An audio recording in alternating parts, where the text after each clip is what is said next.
سلسلے میں بیان چل رہا تھا، اور اعمال کی اصلاح اسی طرح ہو سکتی ہے کہ ہم علم حاصل کرنے کے بعد اپنے اعمال کو بالکل صاف ستھرا کر کے اور کامل کر کے اللہ کی بارگاہ میں بھیجیں، اور اعمال صالحہ کی تکمیل اسی وقت ہو سکتی ہے، ان کا حصول اس وقت ہو سکتا ہے کہ جب ہم اعمال قبیحہ کو بھی جانیں کہ برے افعال کیا ہیں، برے اعمال کیا ہیں، گندی عادات، گندی خصلتیں کیا ہیں، ان سے بچنے کی کوشش کریں گے تو انشاءاللہ عز و جل اللہ تبارک و تعالی ہمیں اچھی صفات کا حامل بنا دے گا، اعمال اچھے ہو جائیں گے، اور پھر ہم اللہ تعالیٰ کی بارگاہ میں درجہ مقبولیت حاصل کرنا بہت آسان محسوس کریں گے۔ ابھی جو ٹاپک ہمارا چل رہا تھا وہ بخل تھا، اور آپ کو بتایا تھا کہ مال کی محبت کی بنا پر جس مقام پر نعمت کو خرچ کرنا شریعت کو مطلوب و محبوب ہے، اس مقام پر خرچ کرنے سے انسان کا رک جانا یہ بخل کہلاتا ہے۔ لہذا بہت ہی بیچارہ کوئی تنگ دست ہے، اس کو دینے سے رک جانا، زکوٰۃ کی ادائیگی سے، قربانی سے، فطرے سے، حج کی ادائیگی سے رک جانا، بیوی بچوں پر جہاں خرچ کرنے کا حکم ہے، واجب صدقات ہیں اور واجب نان نفقہ ہے، وہاں پر نہ دینا، یہ سب کا سب پھر بخل کہلاتا ہے، اور بخل کی مختلف صورتیں بنتی ہیں۔ اسی طرح اپنی ذات کے اوپر لیے ضرورت ہے، پھٹے پرانے کپڑے پہنے ہوئے ہیں، پیسہ سب کچھ ہے، سب موجود ہے، لیکن جان بوجھ کے ایسا حلیہ بنا کر رکھنا کہ دیکھیں لوگ تو کہیں کہ یہ شاید فقیر آدمی آ گیا ہے، اور پھر لوگ برا بھلا کہہ رہے ہوں، لوگ اشارے کر رہے ہوں، اس کو مشار الیہ بنا رہے ہوں، لیکن کوئی پرواہ نہ ہو کہ ٹھیک ہے جی جو کہتے ہیں۔ بخل اتنا غالب کہ لوگوں کے تانے، لوگوں کی باتیں، اور اپنی وجہ سے جو گھر والوں کی دل آزاری ہوتی ہے اس کو بھی فراموش کر کے انسان بخل کی وجہ سے گندے حلیے کے اندر رہنا پسند کر لیتا۔ یہ چیزیں بہت خطرناک ہیں اور شریعت کو سخت ناپسند ہے، اس لیے کہ بخل بعض اوقات انسان کو کفر تک پہنچاتا ہے، گناہ کبیرہ تک پہنچاتا ہے، قطع تعلق تک پہنچا دیتا ہے، ظلم تک پہنچاتا ہے، جھوٹ تک پہنچاتا ہے۔ تو اتنا یہ خطرناک چیز ہے، کیونکہ آپ دیکھیے جتنا بھی کرپشن آج ہو رہی ہے یہ کس وجہ سے ہو رہی ہے؟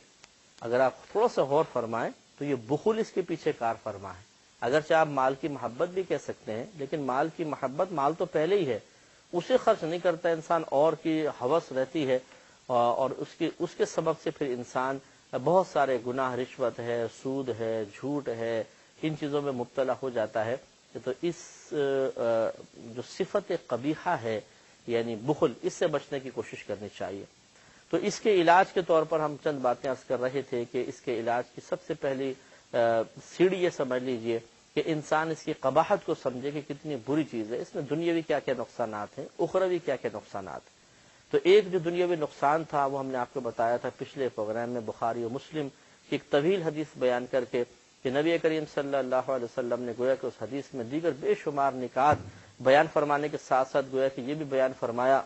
کہ انسان اگر بخل میں مبتلا ہوگا تو یہ تمہارا بخل میں مبتلا ہونا تمہیں زوال نعمت میں بھی مبتلا کر سکتا ہے، یعنی اللہ تعالیٰ تم سے نعمت چھین لے گا اور تمہیں پھر اسی سابقہ بری حالت کی طرف لوٹا دے گا۔ تو اس لیے ایک اس کا نقصان یہ ہے، اس پہ توجہ کرنی چاہیے۔ دوسرا، نبی کریم صلی اللہ علیہ وسلم کی مسلم کی روایت حضرت جابر رضی اللہ تعالی عنہ کے راوی ہیں، رسول کریم صلی اللہ علیہ وسلم نے ارشاد فرمایا کہ ظلم سے بچو، بے شک ظلم قیامت کی اندھیریوں سے ہے، یعنی اندھیرے کا سبب بنے گا، آدمی وہاں پر روشنی سے محروم رہے گا، تکلیف میں مبتلا ہوگا۔ اور بخل سے بچو کیونکہ اس نے تم سے پہلے لوگوں کو تباہ و برباد کیا، اور اسی کی بنا پر انہوں نے ایک دوسرے کے خون کو اور محرمات کو حلال جانا، محرمات یعنی حرام کی بھی چیزوں کو حلال جانا، اسی بخل کی وجہ سے۔ تو یہاں پر بھی آپ دیکھیں اسی بخل کی وجہ سے انسان کتنے گناہ کر بیٹھتا ہے۔ تو اس لیے بخل بہت خطرناک چیز ہے، اس گندی عادت کو دور کرنا چاہیے، اور انسان سخاوت کی طرف آئے، ایثار کی طرف آئے، لوگوں کو فائدہ پہنچانے کی طرف آئے۔ تو اس میں سب سے پہلے تو یاد رکھیں کہ ہمیں علاج کے طور پہ بخل کی مذمت کو جاننا ہے، اور اس کے بعد سخاوت، ایثار اور اللہ تعالی کی راہ میں خرچ کرنے کے فضائل اگر ہم سنیں گے تو انشاءاللہ بہت ہی آدمی کو فائدہ ہوتا ہے اور علاج کرنا آسان ہو جاتا ہے۔ چنانچہ چند باتیں آپ کی خدمت میں سخاوت کے بارے میں بھی عرض کرتے ہیں، جو بخل کی ضد ہے، اور ہر چیز اپنی ضد کی وجہ سے پہچانی بھی جاتی ہے، اور ضد کی موجودگی کی بنا پر وہ غائب بھی ہو جاتی ہے۔ دن ہے تو رات غائب، رات ہے تو دن غائب. اسی طرح بخل ہے تو سخاوت نہیں رہے گی، اور سخاوت ہے تو بخل چلا جائے گا. چنانچہ نبی کریم صلی اللہ علیہ وسلم نے کئی مقامات پر اس کے فائدے بیان فرمائے. حضرت ابن مسعود رضی اللہ تعالی عنہ سے روایت ہے کہ نبی اکرم صلی اللہ علیہ وسلم نے ارشاد فرمایا کہ 2 قسم کے آدمیوں پر رشک کرنا جائز ہے.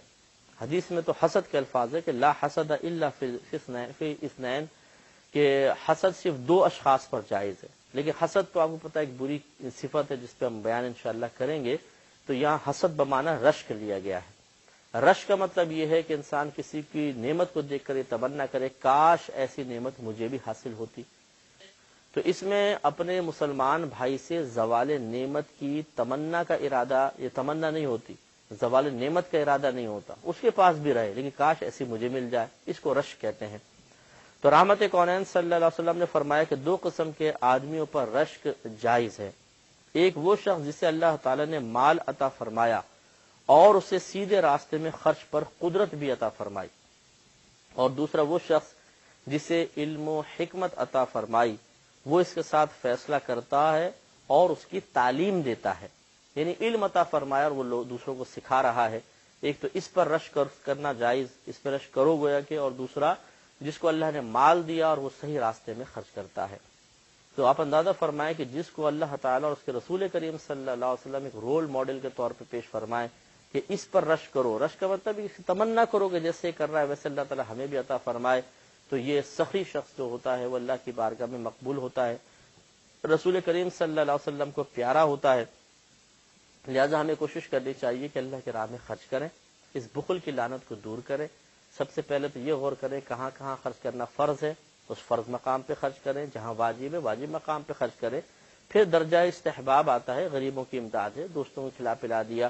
لیکن جو اچھے نیک پرہیزگار قسم کے دوست ہیں انہیں کھلائیں. اس کے بعد اپنے گھر والوں پہ خرچے میں فراوانی کریں. اس طرح نہیں کہ اسراف میں مبتلا ہو جائیں، فضول خرچی میں، یا ان کی عادات بگڑ جائیں، لیکن روکے نہیں، گھر والوں پہ خوب خرچ کریں. تو گھر والوں پہ خرچہ کرنے سے فراخی آتی ہے، تنگ دستی دور ہوتی ہے. بلکہ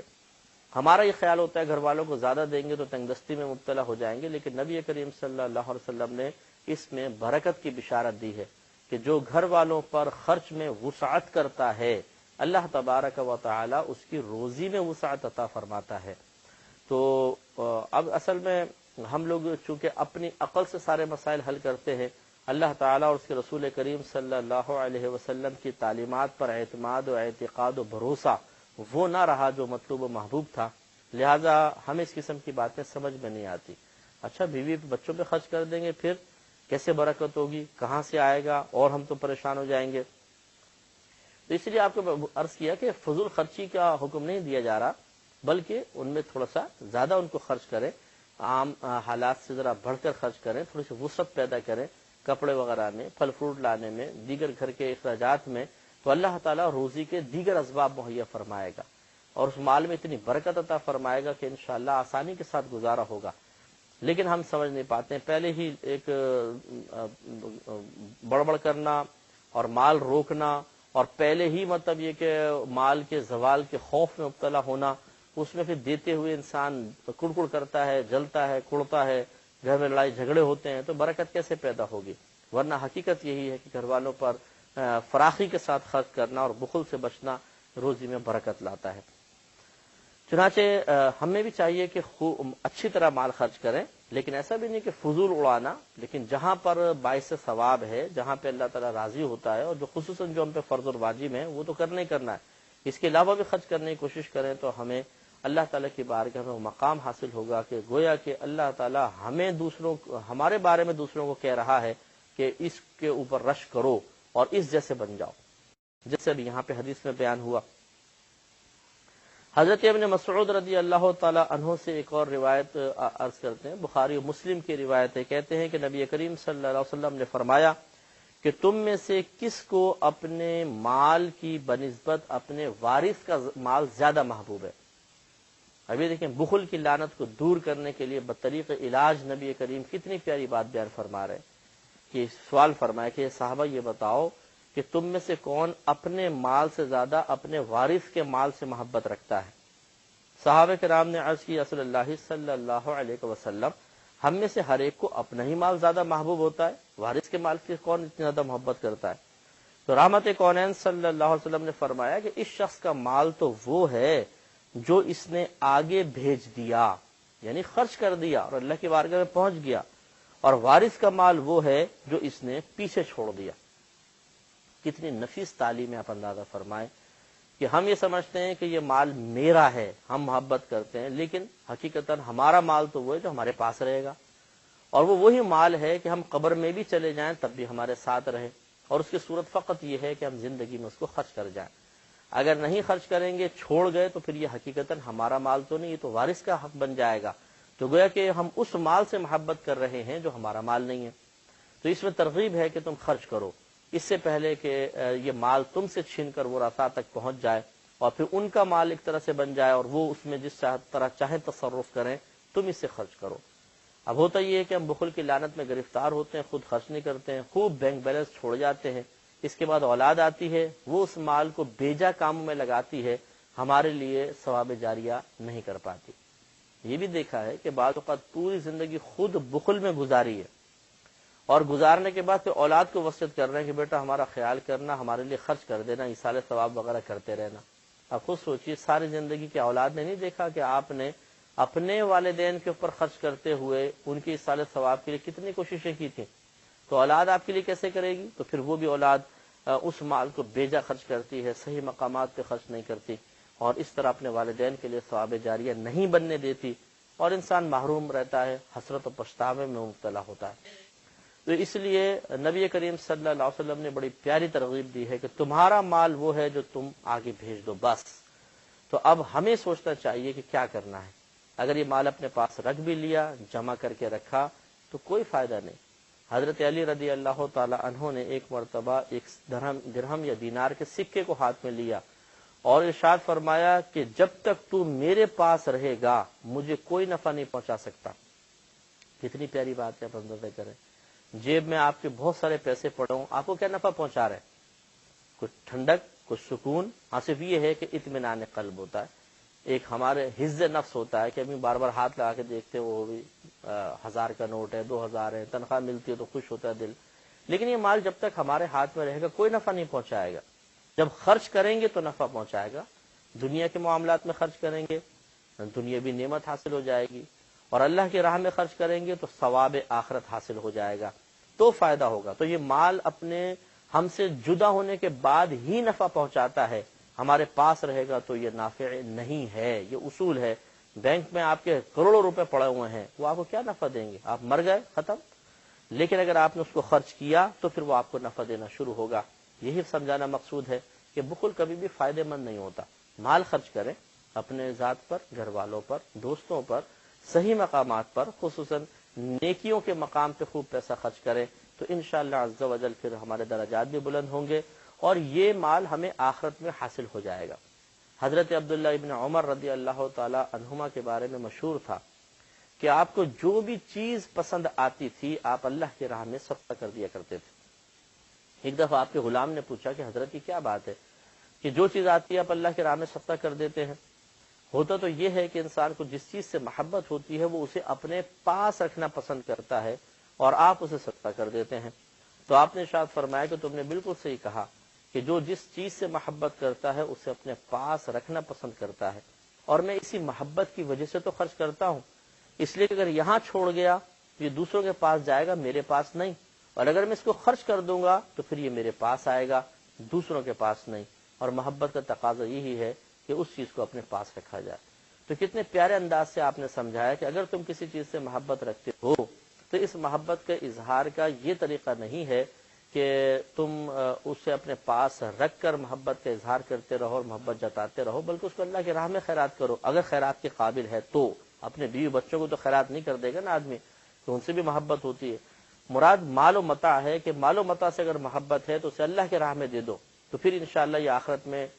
نفع کے ساتھ تمہیں ملے گا، اور وہ نفع ایسا ہے کہ تصور بھی انسان نہیں کر سکتا، جیسے آگے حدیثیں بھی آئیں گی۔ تو اس لیے ہمیں بھی چاہیے کہ بخل کی لعنت سے بچے۔ یہ قبیح حرکت ہے، یہ ایک قبیح صفت ہے جو اللہ تعالیٰ کو بالکل پسند نہیں ہے، کیونکہ اللہ تبارک و تعالیٰ، دیکھیں اللہ کو سخی کہنا جائز نہیں ہے، کیونکہ جو اللہ کے صفاتی نام ہیں جب تک شریعت میں جو نام وارد ہوئے ہیں وہ نام نہ ہو استعمال کرنا ذرا احتیاط ہی کرنی چاہیے، کیونکہ بعض اوقات ان میں ایسا معنی نکلتا ہے جو ایک مخلوق کے لیے تو صحیح رہتا ہے، خالق کے لیے صحیح نہیں رہتا۔ لیکن اللہ کے خزانے میں کسی چیز کی کمی نہیں ہے، اور وہ کسی مقام پر بخل سے کام نہیں لیتا۔ اگر وہ کہیں تنگدستی پیدا کرتا ہے، کہیں قحط سالی پیدا کرتا ہے، تو وہ معاذ اللہ ثم معاذ اللہ آپ بھی سمجھتے ہیں کہ اس کے خزانوں میں کمی کوئی پیدا ہو جاتی ہے، یا معاذ اللہ وہ بخل میں مبتلا کوئی ہو جاتا ہے، اس کے خزانے میں کوئی کمی نہیں ہے، وہ مصلحتاً ہوتا ہے، حکمتاً ہوتا ہے۔ ورنہ پوری کائنات میں آپ دیکھیے اللہ تبارک و تعالیٰ کس طریقے سے،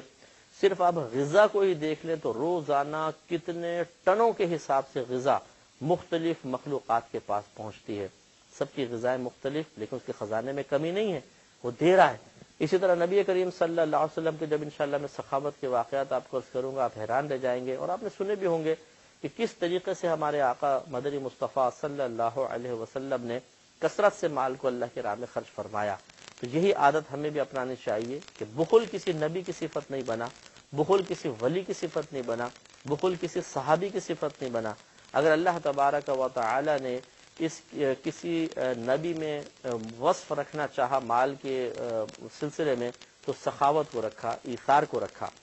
اور بخل سے ہمیشہ اپنے محبوبوں کو محفوظ رکھا۔ اس لیے ہمیں بھی اس سے محفوظ ہونے کی کوشش کرنی چاہیے، اور اس حدیث پر غور کریں کہ آپ کا مال وہی ہے جو آپ نے آگے بھیج دیا، جو مال آپ کے پاس ہے وہ ہے جو آپ کے وارث کا مال ہے، کہ یہی رہ جائے گا، آپ کا مال آگے جائے گا۔ اب آپ کی مرضی ہے کہ اپنے مال کا کیسے انتخاب کرتے ہیں، اسے چھوڑ کے جانا پسند کرتے ہیں یا آگے بھیجنا پسند کرتے ہیں۔ اللہ تعالی ہمیں سمجھنے کی توفیق عطا فرمائے، آمین۔ وآخر دعوانا ان الحمد للہ رب العالمین۔